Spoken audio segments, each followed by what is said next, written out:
Hey everyone, welcome back.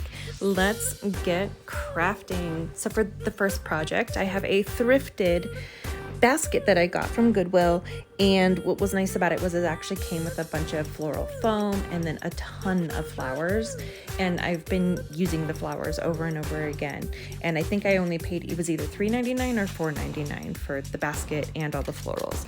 So I'm just kind of color blocking it. I used the white Waverly chalk paint in white, obviously white Waverly chalk paint in white. Here I'm just kind of darkening up the lighter colors, and I'm using the antique wax. Really, those were the only two steps I did. This was super simple. It was a really fun and easy way to just kind of update this little basket and put our fresh fruit and veggies in there.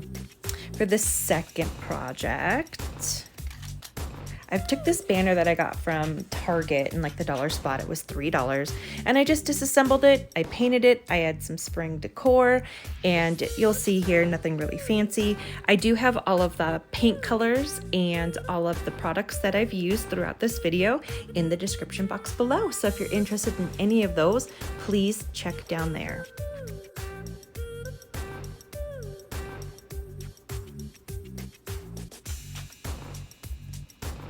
I don't know what happened to the footage of me adding these Walmart stickers and the Dollar Tree rub-on transfers. You can see the paint color. Actually, it looks really nice. I'm really liking the River Rock Matte by Krylon.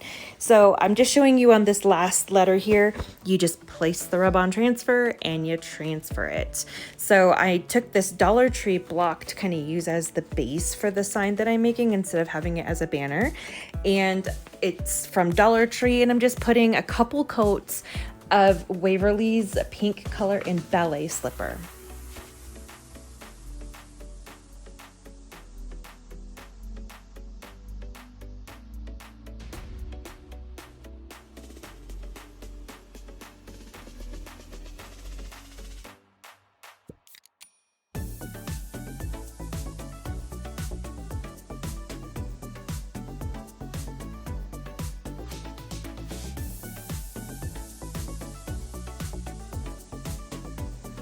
Once I flipped this over, I realized that I had been impatient and I didn't completely cover the entire block with paint.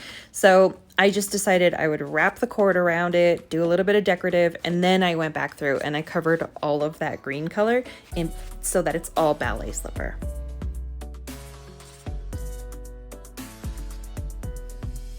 Really don't know why I decided to take this completely unnecessary step and paint the back of the circles.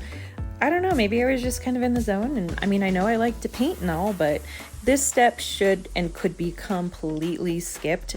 Definitely cover that green. However, that neutral color of the circles really didn't need to be touched. You can see here in the final picture, I just added a couple sprigs of boxwood.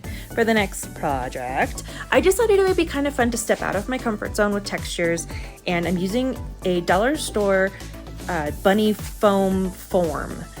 That's hard to say that 3 times fast. I'm covering it in the Dollar Tree's spackle, and I'm using my hands because the warmth of my hands is kind of softening the spackle up just a little bit. So I'm kind of like finger painting it on, and I'm trying to get as much covered as possible while leaving some swirls and textures in it.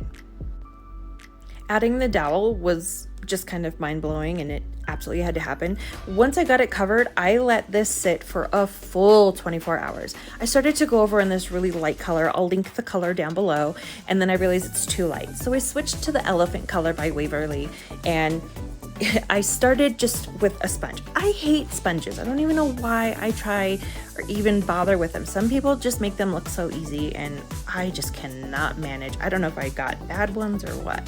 So I'm just stippling on that dark elephant color and just kind of covering up and getting a really nice top coat using the paintbrush here, kind of the fan brush, and I'm just kind of sweeping on some of that lighter color. My goal is to make it look a little bit like concrete. I went a little crazy in some spots, so I went back through with the elephant, and I just kind of darkened those really, really white spots up a little bit.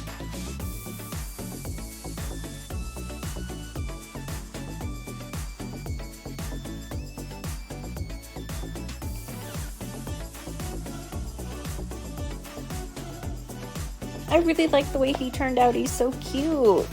Thanks again, everybody. I really appreciate you watching. Please hit that like button and subscribe.